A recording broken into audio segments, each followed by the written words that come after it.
Saya sentiasa berpandangan bahawa dia kena ada accountability, pertanggungjawaban.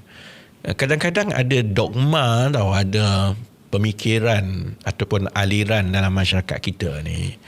Kalau perkara itu bersabit Islam dan dia memalukan, kita sembunyi lah. Nanti dia akan memberi gambaran yang buruk mengenai Islam.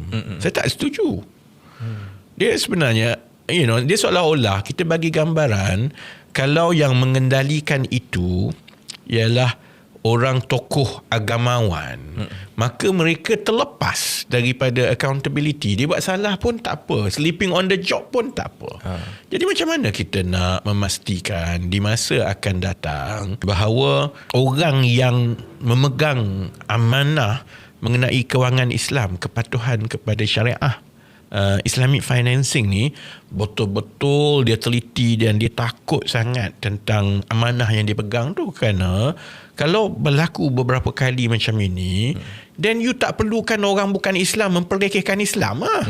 Orang yang Islam pun rasa macam tu jugalah dia orang sains je, bagi sains je kan. Jadi sepatutnya lah, sebab itu perkara ini kita tak boleh nak diamkan saja.